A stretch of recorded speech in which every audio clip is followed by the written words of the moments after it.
ଉପରେ ଗଡ଼ାଏ ତୁଳସୀ ମାଳି, ଭିତରେ ଭିତରେ ଲଗାଏ କଳି। ଚିତା ଚଇତନ ନାଇ ମଥାରେ, ପୋକ ପକାଏ ସେ ସଜ ମାଛରେ।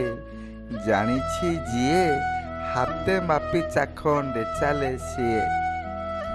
ମଣିଷର ରୂପ ଭେକ, ବାହ୍ୟ ଆଡ଼ମ୍ବର, ବେଶ ପୋଷାକ, କଥାବାର୍ତ୍ତା, ପ୍ରକୃତି ପ୍ରବୃତ୍ତି, ଅଭିନୟ, ଆଚାର ବିଚାର, ଠାଣି ଚାହାଣି, ବ୍ୟବହାର, ସର୍ବୋପରି ମୁଖମଣ୍ଡଳର ଦୃଷ୍ଟିଭଙ୍ଗୀକୁ ତର୍ଜମା କରିବା, ଜୀବନଚର୍ଯ୍ୟାକୁ ଅନୁଶୀଳନ କରିବା, ନିଜ ଚିନ୍ତା ଚେତନା ବୁଦ୍ଧି ବିବେକ ବିଚାରଧାରା ଓ ମାନବିକତାରେ ତଉଲିବା ଯେ କାଠିକର ପାଠ, କଠିନ ବ୍ୟାପାର, ତାହା କେବଳ ଅଙ୍ଗେ ଲିଭେଇଥିବା ଅନୁଭବ କରିଥିବା ବ୍ୟକ୍ତି ହିଁ ନିଜର ଉପଲବ୍ଧିକୁ ଉପସ୍ଥାପିତ କରିପାରିବ।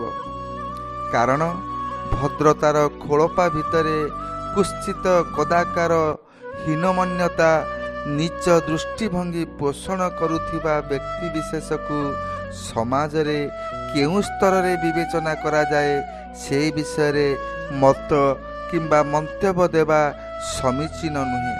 ବରଂ ନିଜର ଗତିପଥ ଚିରାଚରିତ ଧାରାକୁ ବଦଳାଇ ବହୁରୂପୀ କଦର୍ଯ୍ୟ କଦାକାର ଚିନ୍ତା ଚେତନାରେ ନିମଗ୍ନ ଥିବା ବ୍ୟକ୍ତିବିଶେଷଠାରୁ ଯଥାସମ୍ଭବ ନିବୃତ୍ତ ରହି ହାତେ ମାପି ଚାଖଣ୍ଡେ ଚାଲିବା ସଂସ୍କାରୀ ମଣିଷର ମହତ କାର୍ଯ୍ୟ।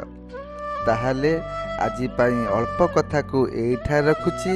ଆଶା ଓ ବିଶ୍ୱାସ ମୋର ଏ ଛୋଟିଆ ପ୍ରୟାସ ଆପଣମାନଙ୍କ ଦୈନନ୍ଦିନ ଜୀବନଚର୍ଯ୍ୟାରେ ସାମାନ୍ୟତମ ମହତ କାର୍ଯ୍ୟରେ ଆସିପାରିଲେ ନିଜକୁ କୃତାର୍ଥ ମଣିବି। ରହୁଛି। ନମସ୍କାର। ଜୟ ଜଗନ୍ନାଥ।